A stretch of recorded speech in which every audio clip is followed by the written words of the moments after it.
situation. And there's a fundamental fact here that you can't adequately medically treat a torture victim while continuing to torture them.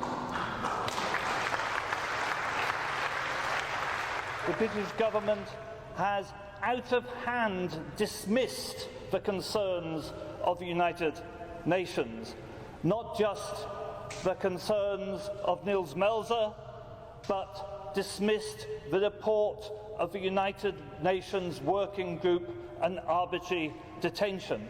And in hundreds of other cases, literally hundreds of other cases, every single one, the British government had always supported the decisions of that working group.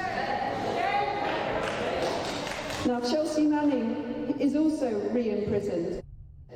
She used Wikileaks to expose the extensive cover-up of rape and other sexual violence and murder, including of women and children, by the US military in Afghanistan, Bosnia and Iraq. Do these victims not count? We have to save the lives of Chelsea and Julian, because in saving their lives, we're saving our own. Sending someone to their death, or 175 years in prison and torture in the US for espionage, has nothing to do with justice.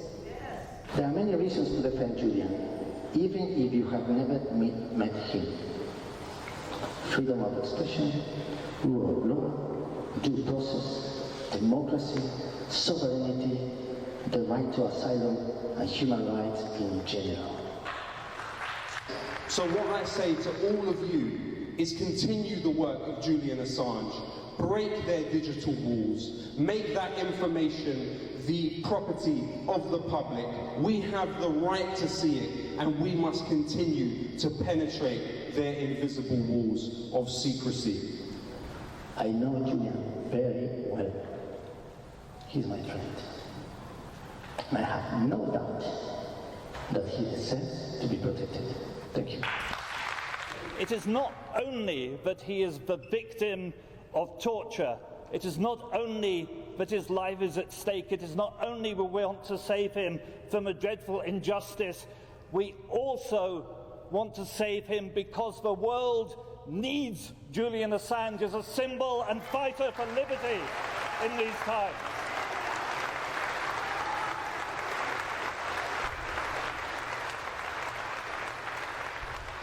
The situation that Julian Assange finds himself in now has been created predominantly by 4 states. The United States, predominantly that wanted to achieve his extradition from the beginning, the United Kingdom, Sweden and Ecuador. Currently, obviously, Julian Assange is in the jurisdiction of the UK, so it is the legal responsibility of the UK to ensure his human rights and to protect his human rights. This is not being done.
I'm Nils Melzer. I'm the United Nations Special Rapporteur on Torture.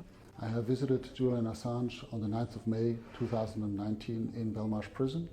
I have evaluated his situation and his case, and I am absolutely convinced that if extradited to the United States, he will be exposed to cruel, inhuman or degrading treatment or punishment or even torture. I am convinced that the conditions of detention he will be exposed to there and the unfair trial he will be exposed to are incompatible with human rights law and do not allow his extradition to the United States.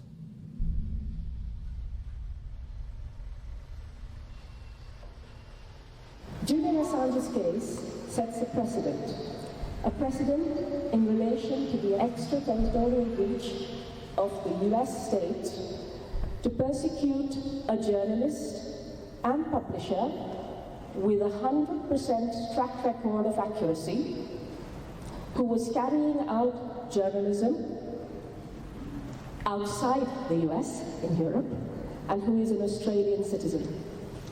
On 12th of December, there will be an election of a new government in Britain. There has been no mention during the campaign of the journalist and publisher in Belmarsh prison who is Britain's political prisoner.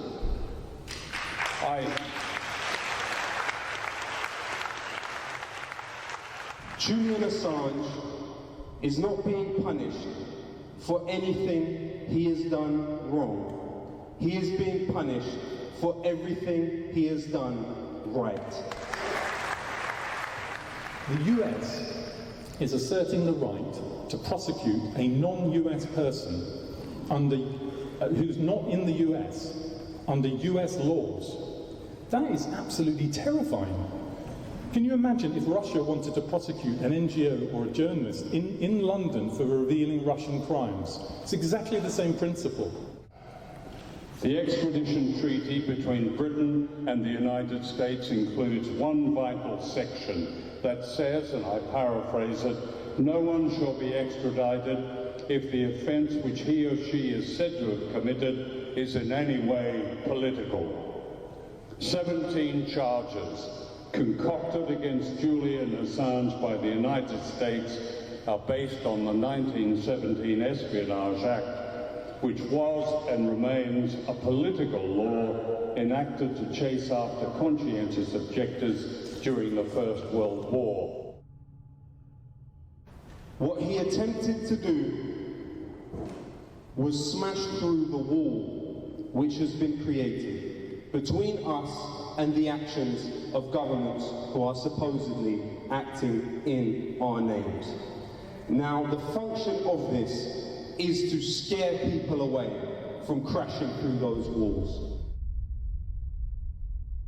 Julian Assange was transferred to the healthcare division of Belmarsh, I believe about a week after my visit, and has been held there since then. His health seems to have entered a downward spiral now, and I'm seriously concerned for his life. Psychological torture is not torture light. Psychological torture aims directly at destroying a person's personality and identity, of destabilizing a person mentally and emotionally to make them break. Chronic psychological stress, trauma and torture doesn't only harm a person emotionally and cognitively, it also harms them physically.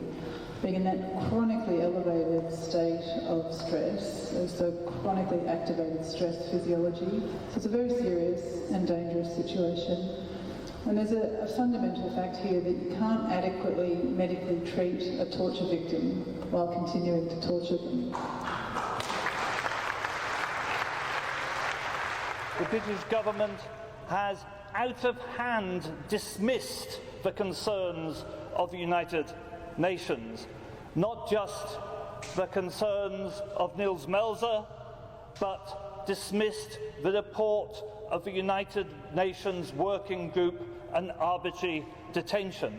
And in hundreds of other cases, literally hundreds of other cases, every single one, the British government had always supported the decisions of that working group.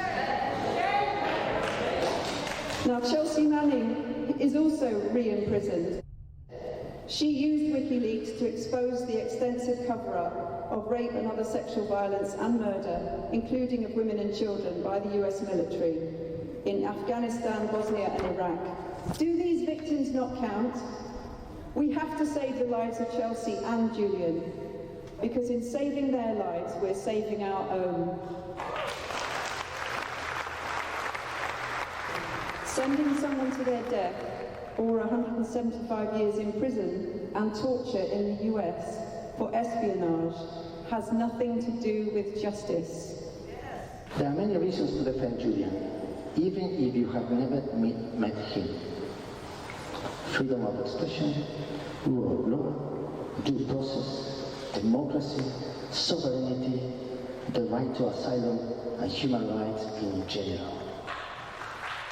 So what I say to all of you is continue the work of Julian Assange. Break their digital walls. Make that information the property of the public. We have the right to see it, and we must continue to penetrate their invisible walls of secrecy. I know Julian very well. He's my friend. And I have no doubt that he deserves to be protected. Thank you. It is not only that he is the victim of torture, it is not only that his life is at stake, it is not only we want to save him from a dreadful injustice, we also want to save him because the world needs Julian Assange as a symbol and fighter for liberty in these times.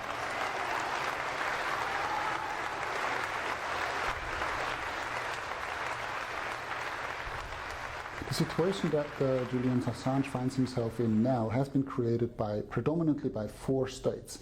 The United States, predominantly that wanted to achieve his extradition from the beginning, the United Kingdom, Sweden and Ecuador. Currently, obviously, Julian Assange is in the jurisdiction of the UK. So it is the legal responsibility of the UK to ensure his human rights and to protect his human rights. This is not being done.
Welcome everybody, thank you very much for joining us.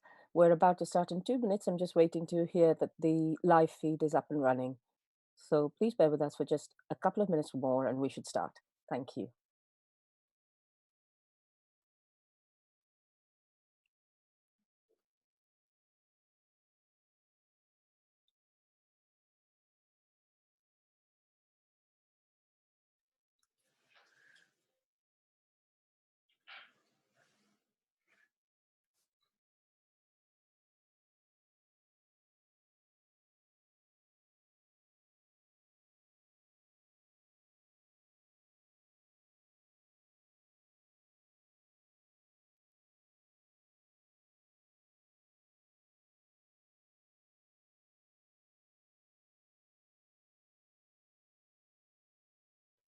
Thank you very much, everyone, for joining this Free the Truth event. This is part of a series of events which we've been holding since October, November 2019, in the hope that we would be able to change the narrative in relation to the persecution and torture of Julian Assange. As for those of you who don't know who Julian Assange is, he is the founder of Wikileaks, which provided the equivalent of a very secure, very large Dropbox for whistleblowers who wanted to provide information to the public in the public interest. What is special about Wikileaks is, unlike many other media organizations, Wikileaks' accuracy record is 100%, which is special and different. And it took a lot of courage to do the kinds of things that Julian and his team did, which included telling us the truth about the war in Iraq, telling us the truth about what was happening in Afghanistan, what was happening in the US, what's happening in other parts of the world, climate-related issues, issues related to corruption. And what was again special about WikiLeaks was the possibility for people to be able to do this in a safe and anonymous way, which was very difficult compared to, given the amount of clampdown, specifically in relation to illegal wars that our governments are undertaking overseas in our name. So on that note, on World Press Freedom Day, I'd like to firstly congratulate all the investigative independent journalists around the world who are really pushing the frontiers in terms of dealing with the issues which are of importance to us. And I'm very glad to welcome a woman journalist who is here to tell us a little bit about herself and a little bit about some work she has done in relation to getting journalists to speak up for Assange. Before we go to that, could I also remind you that immediately after this, at about 11:25, we will be going to Professor Ian Munro, Professor Des Friedman, and Dr. Justin Schlossberg, who will be talking about media plurality and diversity and the issues in relation to power and dissent. So as we commemorate somebody who is now stuck in Belmarsh prison 23 hours of the day in solitary confinement, in isolation, and we recognize the risks to Julian, given that he has a chronic lung condition and since 2012, and of course we know COVID is raging through prisons. On that rather depressing note, in terms of somebody who's really pushed the boundaries of investigative journalism, could I open the floor to Serena Tinari. Serena, please welcome, and could you tell us a little bit about yourself and the work that you do, please? Thank you, Deepa. First of all, because you are doing this great work for all of us, actually. I am an investigative journalist. I grew up in Rome, Italy, but I live in Switzerland since about 20 years. As an investigative reporter and as a human being, I'm very interested in human rights violations, in surveillance, and I'm also about flawed media narrative in many different fields. I specialize at investigating healthcare and pharmaceuticals, public health policies, which is terribly timely, right? In times of Corona crisis. Investigative journalism is really a commitment to working in the public interest, it's about truth, justice, and transparency, and our right to know, people's right to know. And we work to hold the powerful accountable. So it is exactly what Julian Assange did, what Wikileaks does ever since. So it definitely rings a bell, right? Mm-hmm. So I was for a long time a staff investigative reporter for the Swiss public broadcaster. So I specialize at documentaries like long feature films in investigation. Since 5 years, I'm independent.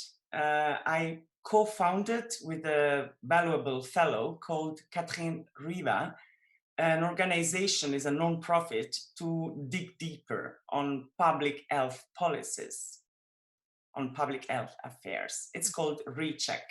So what we do, we dig deeper in these things, and we also like train newsrooms. We try to share our knowledge, because we put together, or we try to, evidence-based medicine and investigative journalism standards and ethics, because we believe there is a crossroad there.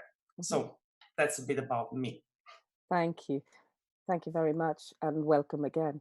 Could you tell me a little bit, you talked about investigative journalism being in the public interest and how important it is. And when we think about what Wikileaks did in terms of revealing information in the public interest, it was huge. It was transformative, and it was hugely powerful, because it, in some ways, it disintermediated the information from the public, because although I hear from journalists like Mohammed El-Mazi that they're still using some of the data produced by Wikileaks to create new and insightful reports, it also provided people with an opportunity to look at the data themselves, unfiltered. But what has really happened ever since the release of the collateral murder video, and around that time, for those who don't know, this is a video which shows quite graphically and quite visibly American forces killing and maiming people in Iraq who were civilians, 2 Reuters journalists, some children who were affected. And Wikileaks editor Kristen Hrafnsson has done a wonderful look back at who else it has affected. He went back to Iraq to look at the lives that incident had affected. So I would encourage you to look at that. But ever since Julian started being persecuted, it has been quite interesting how the media has been quite, I would say as a supporter, timid, quite restrained. Actually, not restrained would be a bad word to use, because actually they've been actively smearing Julian at one point. And now there seems to be more of an appetite to look at the issues underlying what's happening in Julian's case. And I noticed from the wonderful work that you've done in terms of journalists speak up for Assange, that many journalists have been courageous enough to stand up and say Julian's rights as a journalist need to be protected. Could you tell us a little bit about how you got to putting together the work on Journalists Speak Up for Assange, and then we'll move on to other questions. I mean, first of all, I think it's important to acknowledge that WikiLeaks changed investigative journalism as we know it. Because honestly, of course, we already worked time to time with leaks or like whistleblowers, but it was not even a thing, about 10 years ago. So we own WikiLeaks and Julian Assange a lot as investigative journalist community. And this has to be said loud, I believe, because should be said loud. We own them a lot. Even though myself, I never worked with WikiLeaks material for different reasons, but I think this is key. It's very important to say. Then what happened is that a few months ago, that was in October actually, I did this thing to put up this Speak Up for Assange journalist statement together with two colleagues. These are Nikki Hager, is a New Zealand investigative journalist, and Blaž Skaga, he's a Slovenian investigative journalist. We met years ago in this global investigative journalist network. It's a community.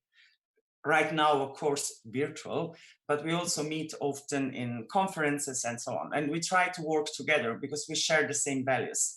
So we decided to join forces to break the silence you were just mentioning, because it's true that there was, or there is, some kind of astounding silence. You could also look at it like that. And it's quite hard, I think, to swallow for people like us that are aware of what is here at stake. Because this is, of course, it's about human rights. It's about, I mean, Julian Assange is like since years deprived of the most fundamental human rights. You know, the rights to medical assistance, the right to legal assistance, the right to personal freedom. I mean, it's like awful what all has been done to him. But this is also about the freedom of the press. I mean, this is a case that is about all of us and is about public interest.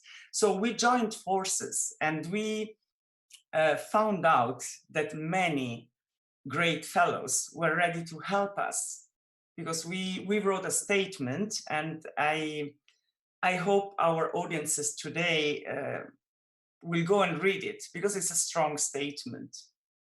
And we put it together and we decided to call up our colleagues, fellows, journalists, to speak up for Assange.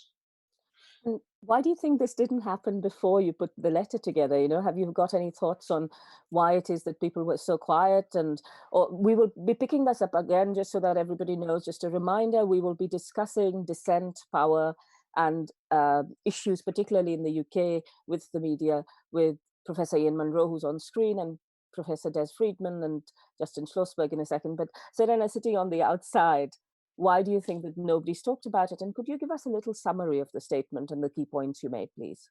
Absolutely. So first of all, I will give you some key points. I'll have to put my glasses on because I'm getting 50, right?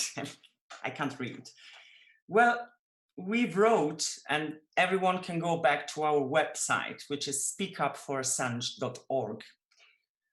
We believe that this case stands at the heart of principle of free speech.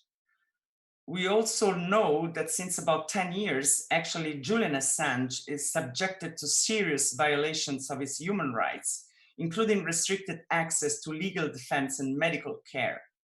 We hold the governments of the United States of America, the United Kingdom, Ecuador, and Sweden accountable for the human rights violations to which he has been subjected and is still subjected now as we speak.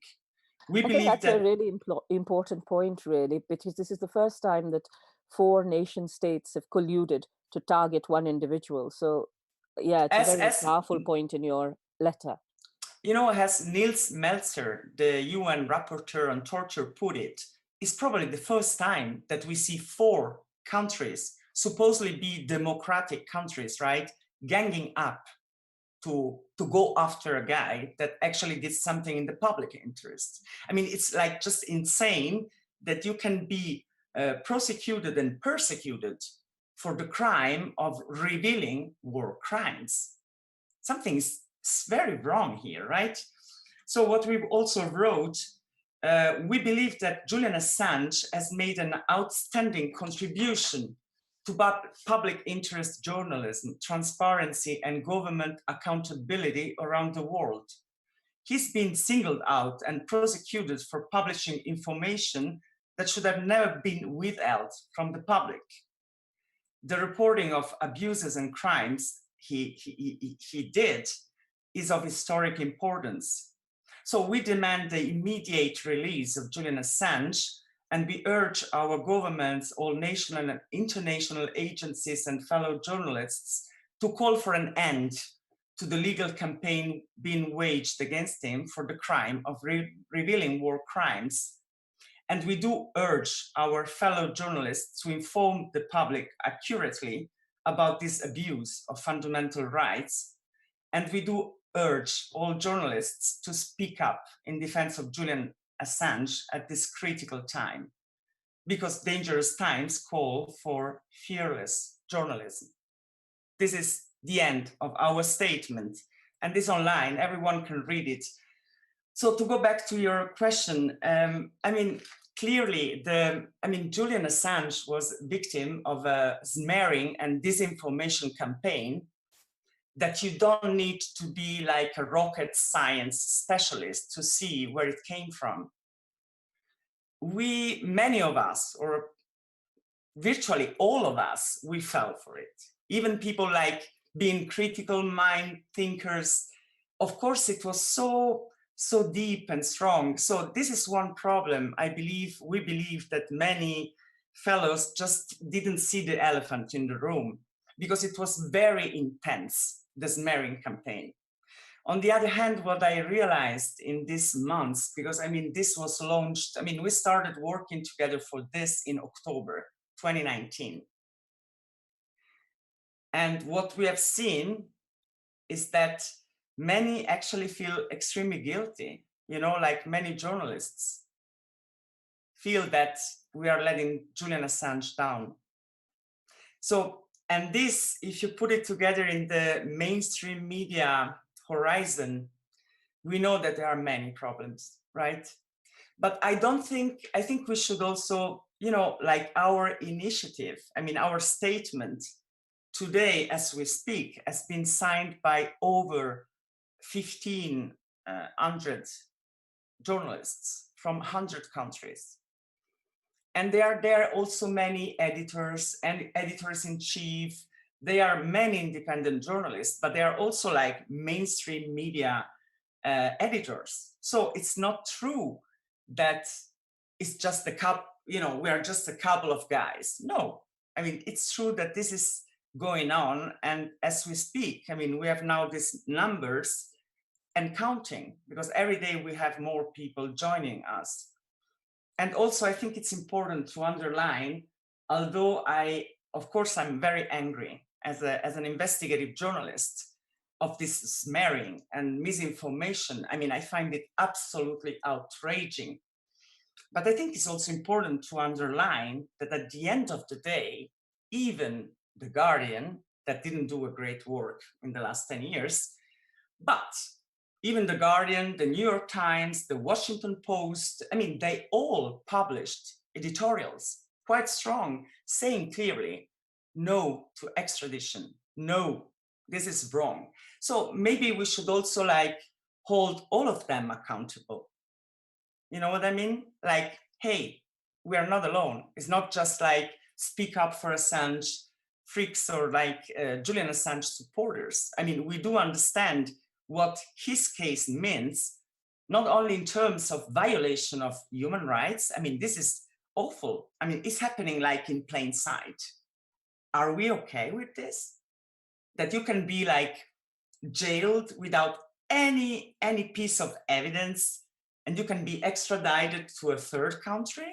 Are we okay with this? Are we okay with a guy that can't get even medical assistance? Do we feel this is all right? I don't. Thank you, Serena. That's really helpful. And thank you for explaining about the letter about journalists speaking up for Assange, and for pointing out that the mainstream media, though they have lacked a spine in terms of taking a huge critical stance, many of them have signed your letter, and it's a very strong letter. So thank you for putting the letter together, and thank you for joining us today. Our next speakers have joined the panel, and Serena, I hope you'll be able to stay for some part of that, and I know you have to drop off at one point, but I'd like to welcome Professor Des Friedman, who is at Goldsmiths, and Dr. Justin Schlossberg, who is at Birkbeck, to our panel, and also my colleague and longtime associate in terms of the Free the Truth events, but also more broadly, and an expert on whistleblowing, Professor Ian Munro. Welcome. Des, on that matter, one of the things that is quite interesting to ask you, given your previous roles in the Media Reform Coalition, is why do you think the media is, how do you think the media is approaching dissenting voices at the moment? And same question for Justin. Okay, I mean, we're told that a free media is one which is based on the articulation of dissent. So you get the liberal norms of journalism are based on, there was a very famous phrase by an American justice, Justice Black, 75 years ago exactly, and he defined a free media as one which promotes the diverse and antagonistic sources. You think, great, that's exactly what we should have. But actually, where is the antagonism in our mainstream media system? It seems that so much of what should be diverse and conflictual views are shriveled into this little tiny window.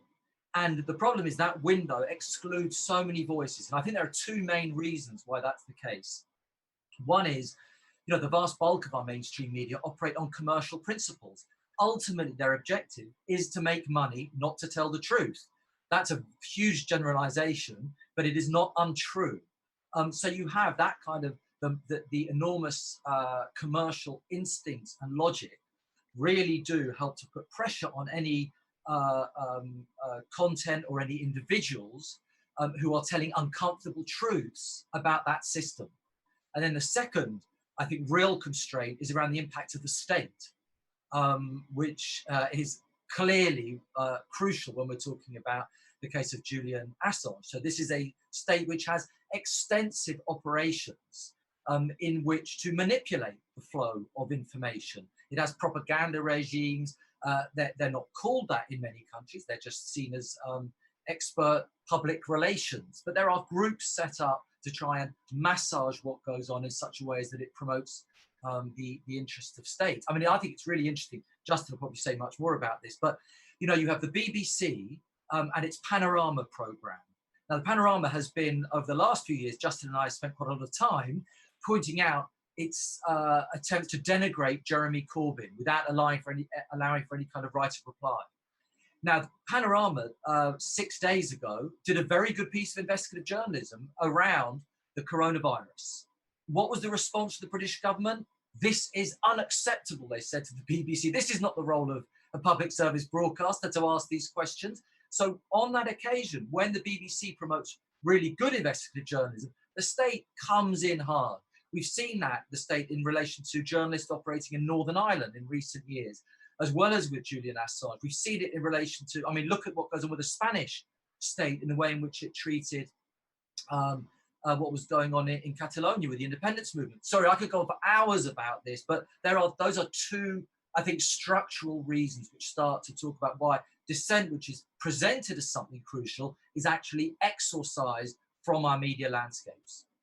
Can I just pick up on one of the points you said, and there are so many different things that I could ask about, and ask Justin, how do you think things changed? The Guardian with its work in relation to Snowden, and then the response to that. How did the landscape change, and how did so-called rogue newspapers like the Guardian suddenly start to again become part of the mainstream narrative in the UK? Justin, would you be able to shed some light on that? Yeah, it's interesting. As Des suggested, I think a lot of these problems, certainly in the case of the British media and political system, go back many, many years and decades. But there is something, I think, that's also relatively new, and that is probably most evident in what's happened to The Guardian, I think, over the last 5 to 10 years. And I think particularly since the Snowden revelations, which were a bit of a watershed moment in the sense that the Guardian's pursuit of that story really placed it as a kind of rogue newspaper, if you like. And in fact, the wider media and political discourse at the time was quite explicit in labeling The Guardian as deviant, as rogue, as beyond the pale. And what we've seen happen since is The Guardian has gradually fallen back into line, and is very much speaks of a similar kind of conservative with a small c script, certainly on national security issues, to the rest of Fleet Street.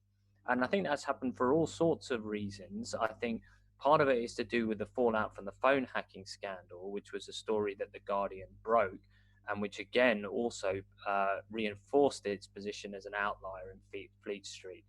And I think over time, and with its new editorship, with the departure of people, of key people like Ewan McCaskill, journalists who were at the forefront of the Snowden story, it's quite astonishing how much more compliant The Guardian has become in terms of those kinds of narratives. And the most dramatic example was arguably its support for not having Leveson 2, that is the completion of the inquiry that was supposed to get to the bottom of the webs of corruption involving the press, politics, and indeed the state, including the police. So I think that's one manifestation of it. And the other thing that just to add to Des's points is we also have to think about the influence of a particular kind of political culture that really does work to repress dissent, and that has intensified. I mean, it goes back to the Blair years in this country with the advent of what became commonly known as spin, but has really taken on, I think, a whole new degree of intensity with the present government. And you see this reflected in the remarks of people like Sir David King, who's a former government chief scientific advisor in relation to the COVID pandemic, where he really talks about this culture of information control at the heart of government. And that really, I think, works symbiotically with efforts to repress whistleblowing. And that's really where the Julian Assange case, I think, is quite central. But this is, as we talked about before, Deepa, is quite similar to old school mafia organized crime tactics of sending a message. And what they really want to do, and what they have done, I think, reasonably successfully with people like Chelsea Manning, with Snowden, and now with Julian, is to really send a message to those would-be whistleblowers, particularly from within the deep state, that whatever you do, if you do anything like this, we will be able to get to you. One way or another, we will be able to get to you. And that's what they're trying to do with Julian Assange, in my opinion. And the implications for dissent more widely are crucial, precisely because of this culture of ever more centralized information control at the heart of government, means that we as publics, as free media, are increasingly dependent on people speaking out, people who see injustices, abuses of power from the inside. We need them to speak out, because there's otherwise very little that journalists can do to get to the heart of the matter. Thank you, Justin. Could I bring in at this point Ian to say a little bit about what you think is the tension between the need for, to some extent, this idea that journalists not just provide a filter for the information, but make it more understandable, versus the need to get to the heart of the issue, which is what whistleblowing is about, because the journalists are kind of, when they provide that layer of interpretation and analysis, what we find is that the interpretation and analysis is either flawed or conflict, and they have their own conflicts, or that their understanding of the information is hugely biased in the way they think about issues, and they forget to go beyond their own small understanding. So, Ian, did you have any thoughts on the role of whistleblowers, and particularly the role that Julian has played in terms of enabling whistleblowers and enabling these people who help us hold our governments to account? Well, Wikileaks and Julian Assange have revolutionized both whistleblower protection, and journalism and investigative journalism, and the practice of dissent. They have fundamentally transformed how journalism is done, and also how dissent can be practiced, and how whistleblowers can both have their message disseminated, but also whistleblower protection. And why is Assange in prison at the moment, in solitary confinement and being subject to all sorts of human rights abuses? Why is a journalist? Well, it's because of the massive transformations that they have facilitated at a time in which the media has become increasingly domesticated and servile, particularly in terms of war, but in terms of other issues too. And I would say briefly that there are four sources of power and cultural hegemony, which WikiLeaks have been particularly effective in criticizing. The first one has already been mentioned, and that's imperial power, the release of the Afghan and Iraq war logs in working with Chelsea Manning. But you've also got other issues related to the critique of imperial power, the release of the Vault 7 leaks, and the increasing use of information operations and cyber weapons by the US and UK governments, and in doing all sorts of stuff, framing people and attacking, basically fundamentally undermining what we know about the world, what we know about people. And they also of course, helped Mr. Edward Snowden and Sarah Harrison escape from Hong Kong, and the very important Snowden revelations about offensive information operations, cyber weapons, and global mass surveillance. So they attack imperial power, or dissent, offer a dissenting opinion and vital information. They've attacked financial power. They've released information about tax evasion, the Swiss bank Julius Baer and the whistleblower Rudolf Elmore. They released vital information about the 2008 financial crisis, and things like what was going on in Iceland and Ireland. And people went to, the corrupt politicians and bankers were subject to criminal investigations as a result of these leaks. And Iceland had a massive democratic reform based on these leaks, total change of government, huge revelation. So they've attacked financial power. And of course, other subsequent models have been influenced by the WikiLeaks approach. The Panama Papers, for example, directly draws on WikiLeaks in terms of its, the book at least, in terms of its analysis of the effect of sort of whistleblowing journalism, network whistleblowing. Another form of power is of course, political power, and they've directly, they've revealed the corruption of politicians, both in terms of military, financial, but also fraud and the manipulation of supposedly democratic elections, most notably the 2016 election in the United States, but of course others as well, which has been unfortunately sidelined by other issues.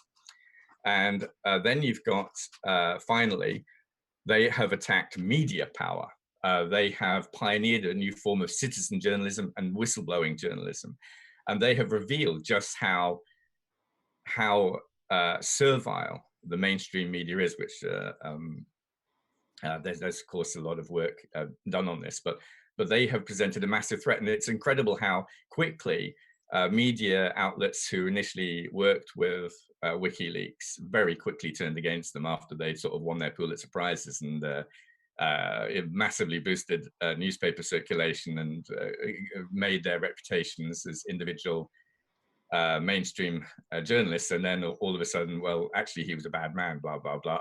And the biggest real surprise for me, the biggest shock, is the way in which the mainstream media has been a part of essentially the character assassination, smear campaigns. They have willingly sucked in any piece of gossip, any piece of idle rumor, any piece of state propaganda, and put it on, with very little fact checking or no sourcing. And many of these articles have been subsequently withdrawn, or there have been, The Guardian itself did a withdrawal of the Russia release, the fake story about Russia's involvement in getting Assange out of the Ecuador embassy. They were, you know, like the way in which some journalists have directly attacked WikiLeaks and Assange, I think is a cause for concern. But that's, yeah, whistleblowing journalism. Of course, these people have changed the way we see the world. A very important form of investigative journalism. Thanks, Ian. Serena, I noticed you scribbling away, and I assume because you have only a very short window, I'd like to just ask you if you had anything you wanted to add at this point in relation to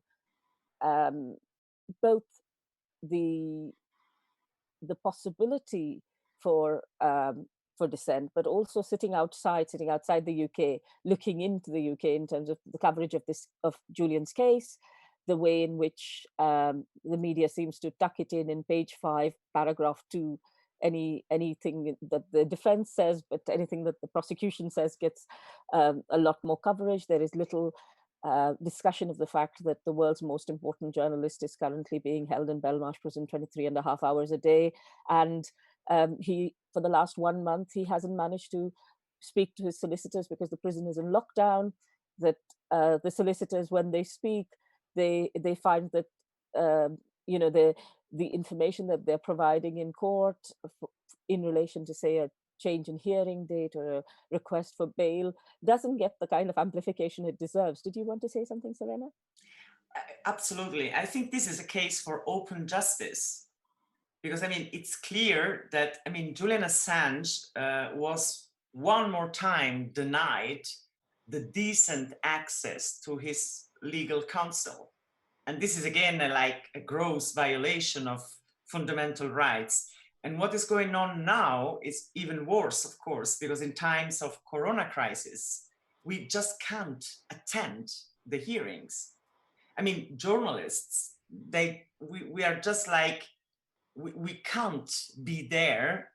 And what is offered to us in terms of phoning in or joining with Skype, I mean, this is just unacceptable.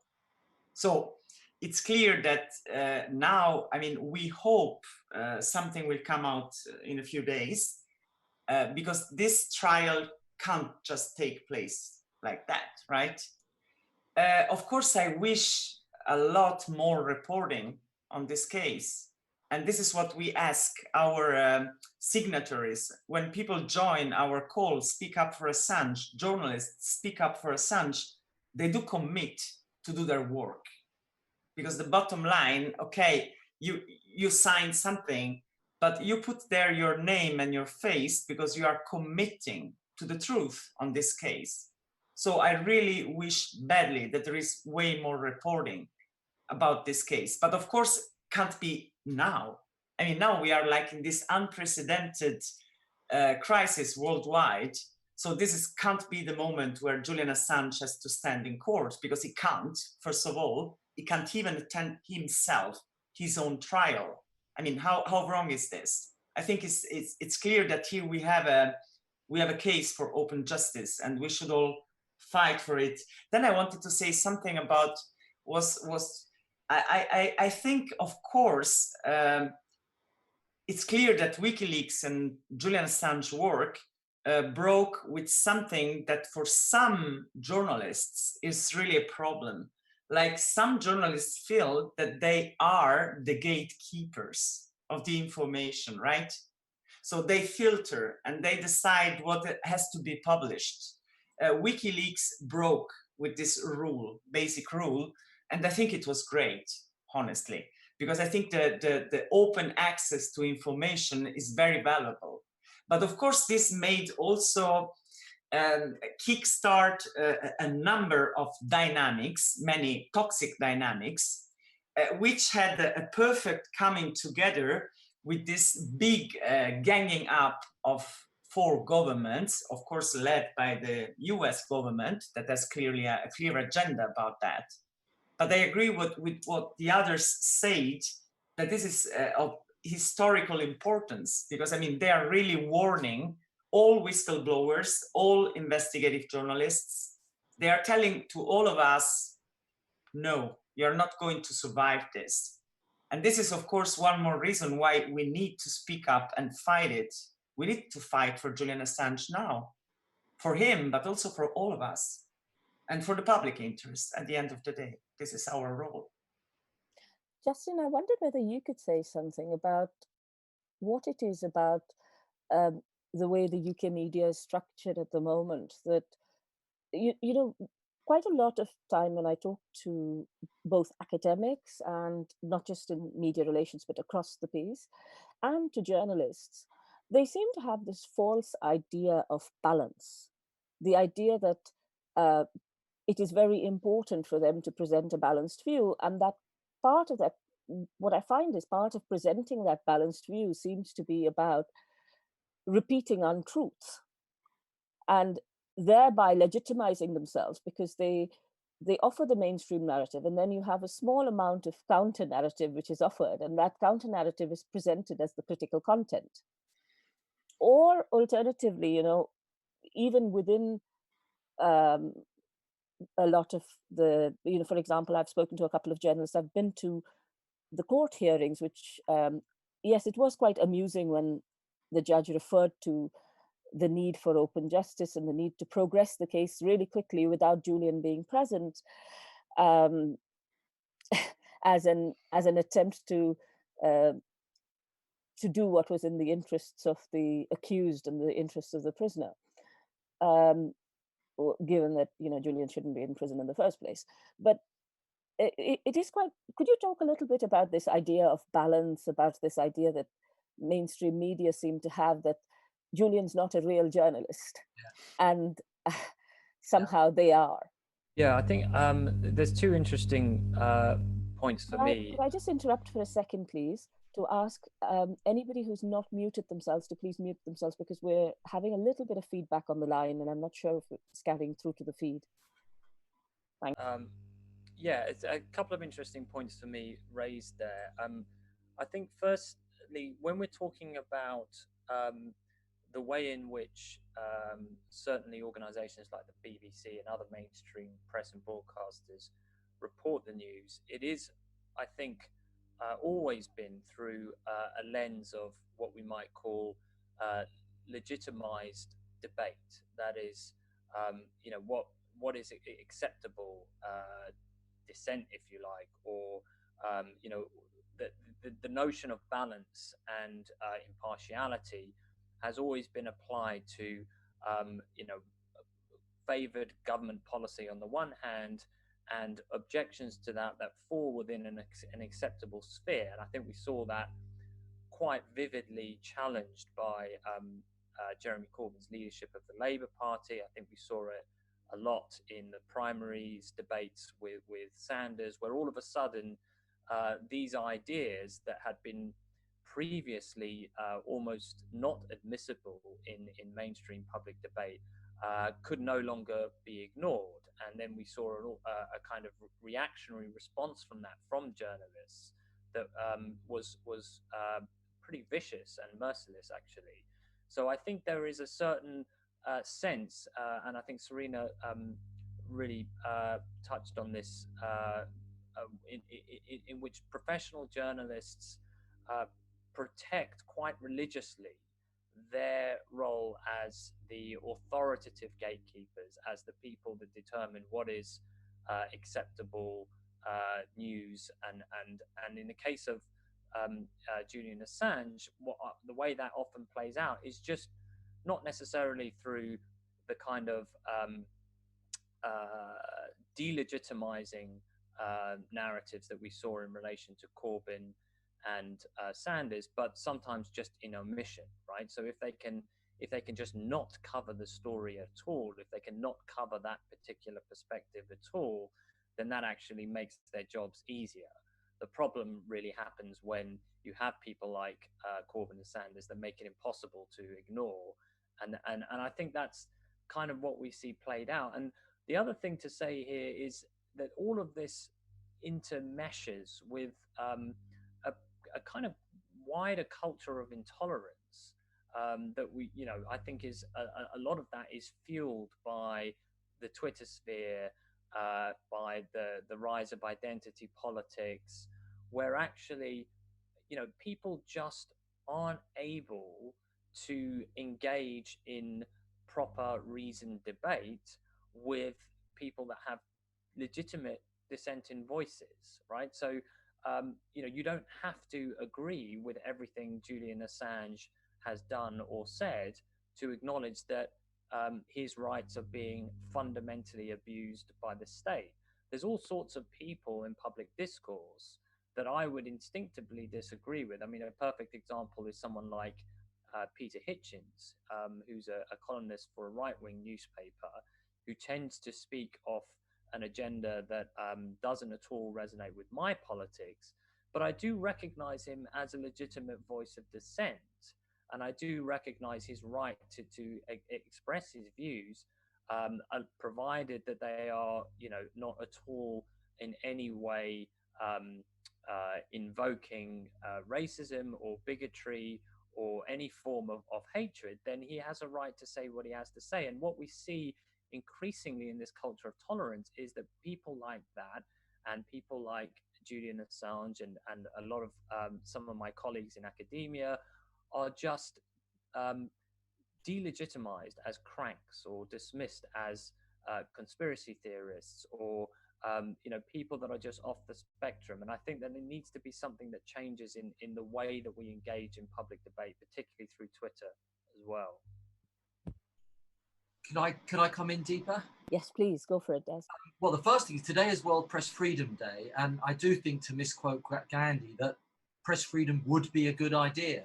Yeah, the idea that we're not defending it, we should be securing it. And of course, Julian's case illustrates that precisely. The UK has gone down in the World Press Freedom rankings precisely because of that. But I think your point about the definition of who's a journalist, this is a way of policing dissent. So the idea, and I've read articles, very learned articles, that WikiLeaks or Julian are not journalists. I'm looking right now on the corner of my screen of the Mail on Sunday from today. The Mail on Sunday has 140 million, I think, unique users a month. And its front page is on Boris Johnson's baby, a picture which actually is reproduced on 4 or 5 Sunday newspapers.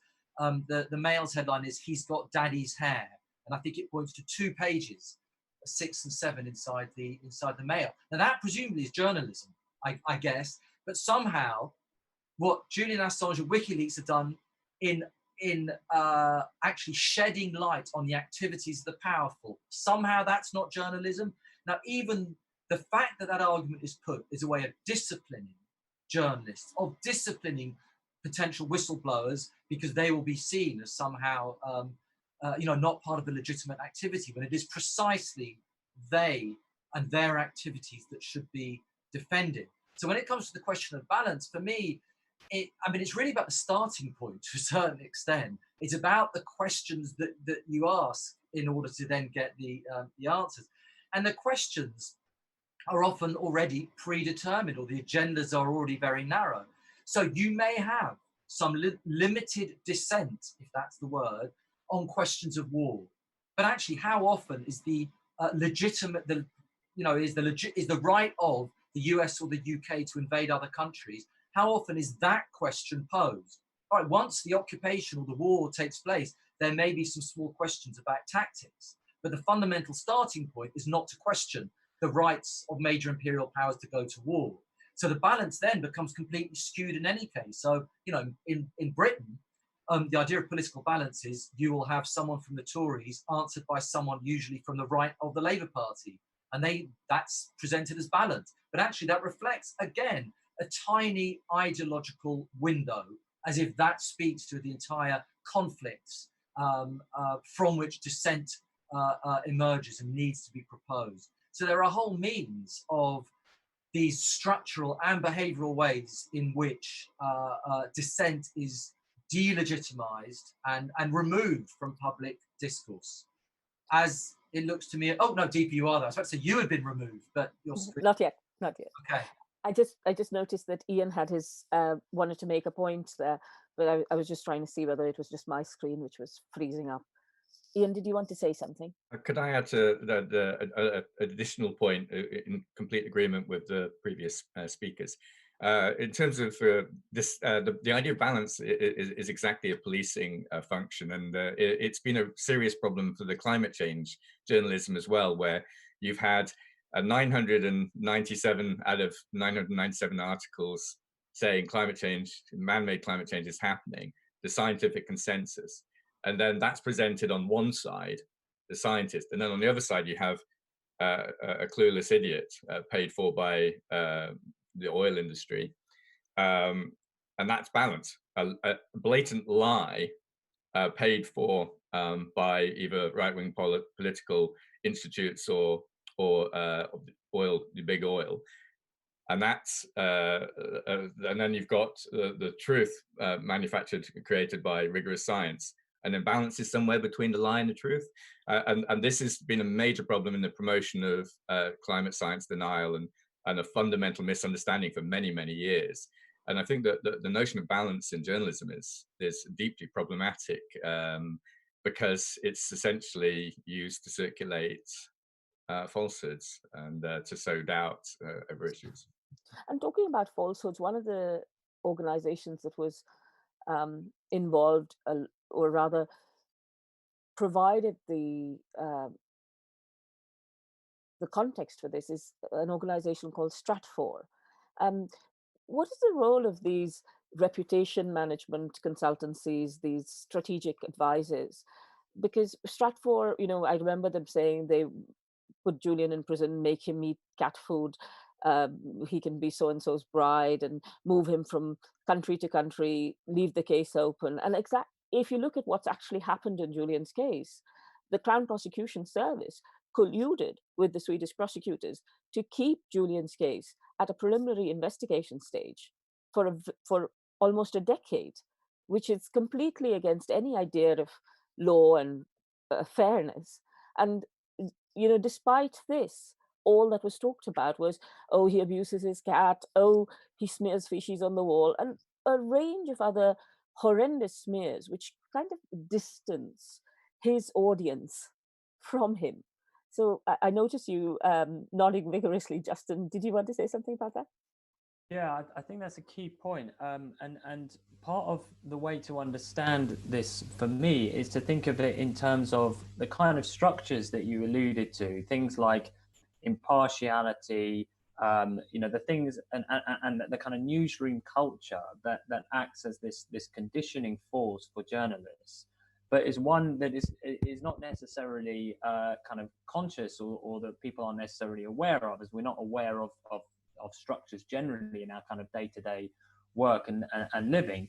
But the other side of this, of course, is that we do know that there are quite deliberate, strategic, intentional efforts to manipulate public discourse. And this particularly impacts on whistleblowers and people like Julian Assange. We know, in fact, we only have to look at some of the leaked documents courtesy of Ed Snowden to know that this is something that organizations like GCHQ are quite proud of. It's not so much their ability to listen in, but their ability to actually actively engage in online discourse in order to manipulate, in order to undermine, in order to delegitimize.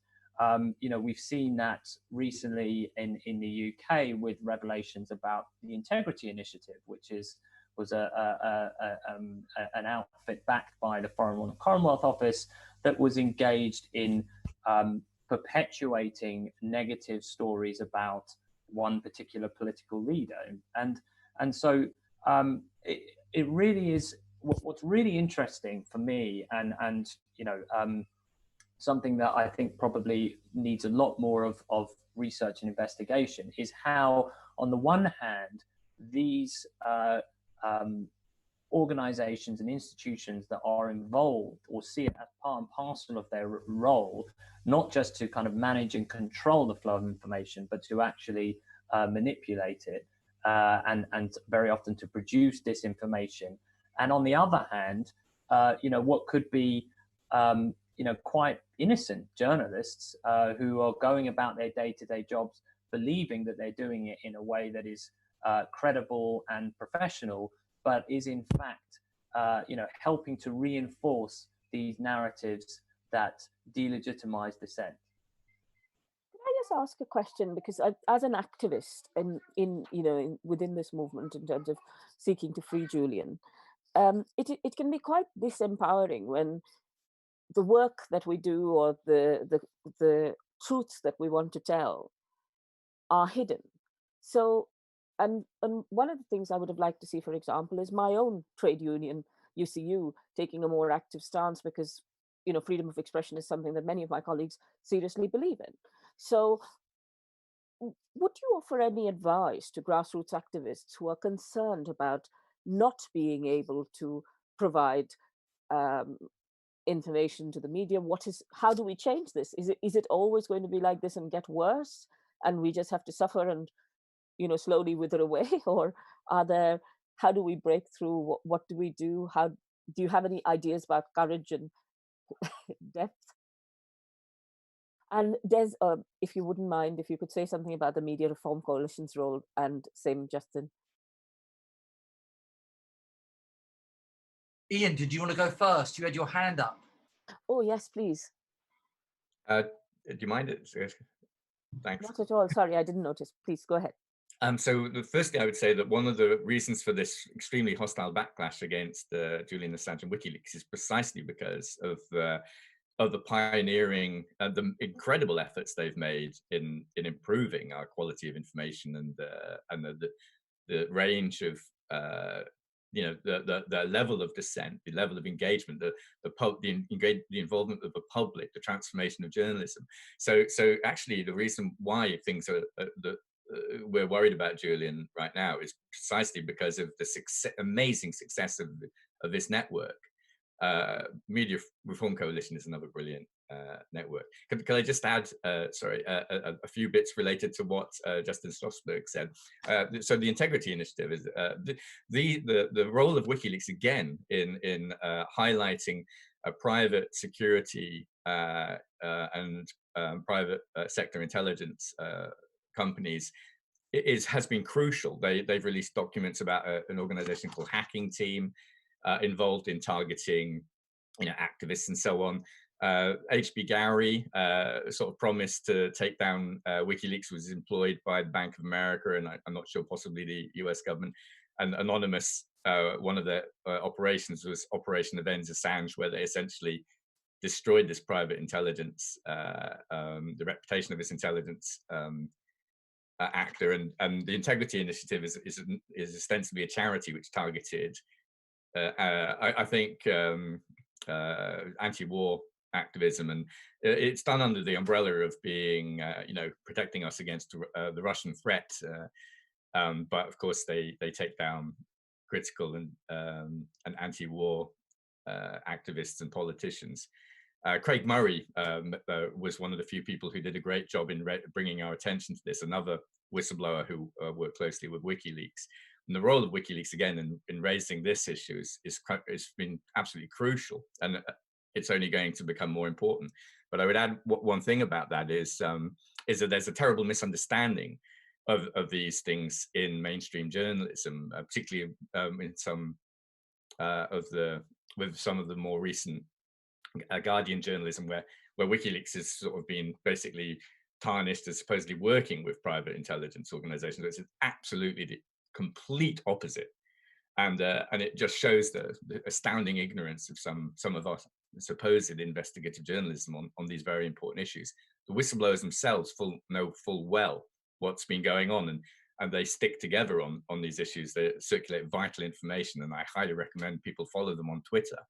They're a source of extremely important information about this sort of stuff.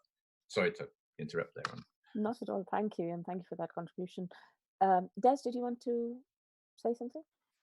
Yeah, 2 points. One more pessimistic, and then one I'm sure you want us to end on a more uplifting note. So what activists can do. But I'm just thinking back to Nick Davis, the Guardian journalist who broke the phone hacking story. And he wrote what is still a best-selling book, I think, where he talked about journalism. In other words, the idea that for a variety of reasons, journalists are now so busy, and so desk-bound that they are at the mercy of the enormous amount of public relations material that comes to their desks, so they just regurgitate that. Now that's obviously, judging by the popularity of the books, it speaks to a great degree of interest in these issues. Now you could think, well, journalism, you know, that's where, I don't know, Nestle just have a great big PR division, and so there's nice things written about their products. But when you apply that, which would probably be wrong anyway about the niceness, but when you apply that to the kinds of discussions that we're talking about, when security services are involved, when we know about the actual information units within the Home Office, within the Foreign Office, within MI6 that are replicated across all governments, that these are then branded as kind of cozy public relations, but these are the sources. These are the campaigns that are being undertaken, which land in the journalist's in tray. Now, a healthy and robust journalism would identify them. I mean, so often in British broadcasting, we find, you know, these, well, as Ian was saying, sometimes lies if it's coming from climate deniers, which are then not even acknowledged in that way. You know, go back to, I guess, you know, some of my students now will not know that in 1993, before that, in the first Iraq war, that much of the kind of legitimization of the US government's activities was undertaken by Hill and Knowlton, an American public relations firm. These are not innocent, but they are very powerful forces which filter through and really does make it absolutely essential for journalism, not as a fringe, but it should be the heart of it, to have whistleblowers actually telling us the truth, speaking to journalists in such a way that they can challenge this flood of information that is coming across from a range of private and state sources. So that sounds very depressing. I think what's slightly different now, you know, and I'm in a way, Deepa, why are you asking the question? You know, the mere fact that this is happening today, the mere fact there is a significant campaign in support of Julian Assange, and it's interesting and important that, you know, it's hard to find, at least in the UK, an editor who will say he should be deported, he should be, you know, tried under espionage. Their silence is the problem. It's not that they are formally saying that this is not journalism at the very top. There is that huge gap that is so stark between their refusal to actually talk about this, to put this on the front page. It is a scandal that on World Press Freedom Day, Julian Assange's picture is not there as an expression of them, you know, instead of Boris Johnson's kid. So, no, the fact that we are that you are highlighting these issues, that WikiLeaks did shine a light on the brutality of American intervention back then. The fact that actually more and more people, you know, we know that levels of trust in the mainstream media are declining. Now it's put to us by some, I don't know what the word is here, mavericks, some conservative journalists, conservative spin doctors, that the reason that the public are trusting journalism less is because they're sick of all this hysterical, sensationalized, asking quite tough questions. That's why they're not trusting journalists. Now, if only that was the case. Actually, the main reason why trust is declining is because mainstream journalism is associated with elites who are not telling us what's going on. And there are quite staggering declines. Britain does very badly in the trust league tables across Europe. You have to wonder why, given the kind of tabloid press we had, and tabloid press, and how that then permeates across the more, quote, respectable media as well. So this is where the optimistic account, which is that people do not believe everything they've said. We have a huge battle ahead.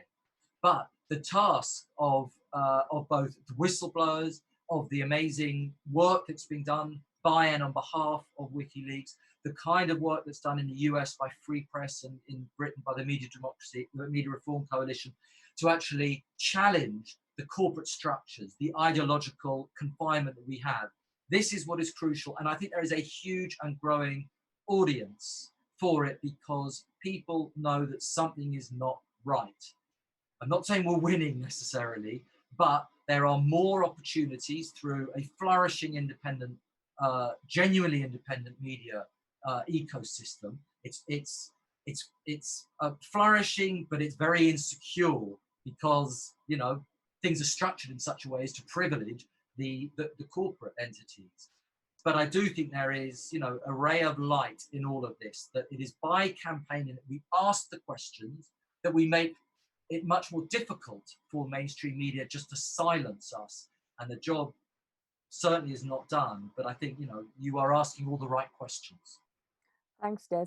Before we go on to the final couple of questions for today, I just wanted to point out to those who are listening either on the live stream or on the Zoom, there's a Q&A function. I have, so please use that function, and I have disabled anonymous posting on the Q&A because there was a barrage of strange spamming that was happening.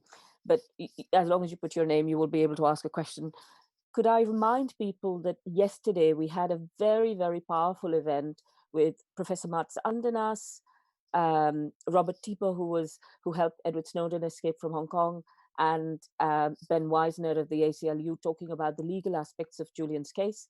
That is now that video link that is now available on video. You can find it on YouTube, and if you have any difficulties finding it, please feel free to email me and I will send you the link. I will also tweet it out. I wanted to remind you of the work of people who have, people like John Pilger, Craig Murray, who can be followed on Twitter, who are giving really good updates on the case. And of course, the wonderful role that Media Lens plays in sifting through some of the nonsense and actually highlighting the truth. But just coming back to what you were talking about, Des, one of the things that struck me last week was I was speaking to a very, very well-known journalist who is a very mainstream journalist in all senses of the word, probably more on the right wing of the spectrum than on the left. And what he was saying that he had tried to pitch an article about Julian to 5 of the national newspapers, and not one of them had bothered to respond. So the silence is something that even journalists are experiencing. And I would like to encourage these journalists. I think people are always worried about their own careers, but also to shine a light on this silence, to talk about the fact that these things are not being discussed. And also on the focus is always whether it is in the financial sector, which is what I research, and even after the crisis, and even here in terms of what you were saying, Des, in terms of what the government is saying in terms of rebuilding trust. The focus is on rebuilding trust, rebuilding the reputation, changing the narrative in terms of the visible narrative, but not on rebuilding trustworthiness. And it would be nice if all of us started focusing on the fundamental things that reinforce trustworthiness, which are things like transparency, things like honesty in the way things are reported, holding people to account. And I wanted, just as a final thought, if there are, we tend to think within the same ruts that we are used to. And I wondered whether any of you had any alternative views of how we could change the narrative in relation to Julian's case, how we could band together differently. And I also wanted to highlight to you that we will have 3 future events, one on whistleblowing, one on spin, and one, quite importantly, on the Spanish case. For those of you who are Julian supporters who are interested in the fact that the Ecuadorian embassy was bugged, information from it was directly apparently placed onto CIA servers. Julian were even private conversations and privileged conversations with his lawyers were bugged. Those of you who want to know about that, there will be a future Free the Truth event coming up. So please follow me on Twitter at Deepa_driver for those events. And also, of course, Don't Extradite Assange, which releases a lot of events in the Courage Foundation and Wikileaks themselves. Justin, you look like you were about to speak. Please go ahead.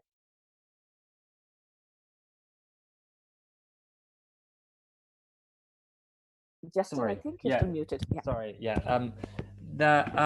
Just as in response to those points that you raised, and yeah, perhaps as a kind of closing argument, if you like. I mean, I think I would agree entirely with Ian and Des's kind of optimistic assessments that it's precisely because whistleblowers and dissenting voices cannot be silenced in the way that they used to be silenced. That is, in completely. It is eliciting these quite astonishingly reactionary responses from the state and from what I'd call conservative or compliant media. The fact that people like Craig Murray does what he does, the fact that someone like Snowden was able to do what he did, I think shows that the rules of the game have changed somewhat. That's not to underestimate the degree of struggle that we are engaged in trying to get these voices duly heard, and by duly heard I mean beyond the what is still a huge audience, the kind of whether it's the sort of left or alternative Twitter sphere, that's millions of people, even just within the UK and certainly around the world. But actually that in itself, as large as that is, can still function as something of a bubble. And the real challenge is, how do we extend or leverage these voices or these ideas to people who read the Daily Mail or who watch Fox News or et cetera, et cetera. And on the question of trust, which I think underlines all of this, and trustworthiness, I mean, I do think that there is I do take a slightly more optimistic and positive view of declining trust. I think that actually shows the potential for people to be much more critical, much more skeptical about what they read and see and hear on their screens from whatever source, frankly, mainstream or otherwise. And I think that can be healthy. I mean, it can also be dangerous, of course, if they end up, if that kind of skepticism spills over into, being exploited by voices from the far right and voices of extremism and bigotry and hate speech. But overall, I think it is a positive force, and one in which it is our job, as activists, as scholars, to try and capitalize on as much as possible, and try and say, well, look, of course, we need to question everything. But that doesn't mean to say that, that there is not still the possibility and the capacity for mainstream news organizations to do real journalism on occasion. And the example that Des pointed to about the recent Panorama episode on the government's handling the pandemic, I think is illustrative of that. So was the Sunday Times investigation that preceded it. So I think that there are moments and there are capacities within mainstream organizations to admit a small amount of dissent, and there is obviously enormous opportunity for dissent to flourish in those alternative spheres, and we just have to keep working in all sorts of ways to try and spill it over. I mean, a lot of this is about thinking beyond technology. It always amazes me how easy it is to get onto talk radio these days. It's astonishingly easy, apparently, to get letters printed in right-wing newspapers if you're under the age of 30, just because that they don't have that audience. So there are different ways in, and I think what we should be doing more and more is thinking not just of the obvious ways in getting our voice heard or our message out, but those other ways that could reach beyond the bubble. Can I just make a point there in terms of the mainstream media coverage? One of the interesting things, it's not mainstream media by any measure, but the Lancet has published an excellent letter from the very respected doctors at Doctors for Assange. And I would urge you to share that letter in relation to Julian's condition and in relation to how he is treated as psychological torture. Please share that letter. There is also, if you are in touch with people who work with the legal profession, who are barristers, who are retired judges, who are retired legal academics, who are current legal academics, please encourage them to sign the International Jurist's Letter in defense of Julian Assange, because we have to, for all those watching on the live stream, please talk to your neighbors, talk to your friends, call into your local radio station, speak to your local television channel. Try and change the narrative, maybe even one person at a time, but encouraging people to think about this, because what's happening to Julian doesn't just affect Julian, it affects all of us. And also, please, I'd like to highlight the work of the Defense Committee and Amelia Butlin, in particular, Amy Butlin, in relation to correcting the record about Julian. If you see smears repeated, please correct the record, please contact the news agency, please contact whoever is saying it, in order that we hold even the media to account. And just before we finish, any final thoughts, Serena, Ian, Des? Well, I mean, I can say that our Speak Up for Assange is still up and running. And we did decide at the time when we launched it that also, like, you know, academics, journalism trainers, whistleblowers, also like representatives of journalism organizations, which includes journalist trade unions, NGOs that work in defending press freedom, and so on, can sign it. So I just invite everyone that can recognize himself, herself in this disclaimer you find on our webpage to join us. Because I mean, we will continue working on this. And the idea is, of course, to raise awareness, but the most, like, you know, you commit to doing something. And we hope in better journalism, of course, about Julian Assange. Thank you. Des? Well, I just wanted to thank Serena and people like Serena for doing the work they do, because, you know, as an academic, I could talk all I want, who's going to listen to me, but actually it's the work of brave, fearless, investigative journalists hassling people in a position of power all the time that is really significant. So thank you for doing that on behalf of you know, a much wider community. And I guess I would extend that, you know, to everyone, you know, in answer to your question, Deepa, what can we do collectively? Well, we do just have to get mad. We do have to complain. It doesn't do a lot, but you can't stop complaining. You do have to be angry and use that anger to, if you're a journalist, to keep pitching at people in the knowledge that 99 times out of 100, the structures of power, the compliance, the unwillingness to stick their necks out will probably mean that any uncomfortable story will be turned down. But keep hassling at the same time as use all the opportunities we have with the new and emerging media, even if that has, you know, a fraction of the footprint, sadly, for now. So we have to take advantage of that. But all of this tells me one thing, which is there is no shortcut to building mass social movements, which really do have the ability to change the starting point, as I was saying before. I mean, that's what it comes down to. Civil rights wasn't changed, sadly, just by a few fearless, investigative journalists, as important as they were in expressing the wider movement. You need the social movements. So we're going to need this, not just over media reform, but we're going to need this over what happens with imperialism and imperial conquest. We need strong and thriving anti-war movements. We need those movements which actually question the rights of governments to take us into unjust wars. I think if we do that, it then makes it that much easier for us collectively to start to see a different kind of media. I go on about this all the time. I have no idea why. It's this Piers Morgan thing. Everyone just seems obsessed by whether he's been good on a Tuesday or bad on a Thursday. For the rest of my life, I will keep going back to those front pages of the Daily Mirror in Britain, when this was back in 2003, when, you know, tabloid newspapers meant something. When he ran John Pilger on the front page with writing an article with Tony Blair with blood on his hands. This was read, what you see my hand. A series of front pages. Now, that wasn't particularly to do with the fearlessness of the editor at all. It was to do with expressing this wider anti-war movement that was spreading across the world. That, for me, is the starting and the ending point. Thanks, Des.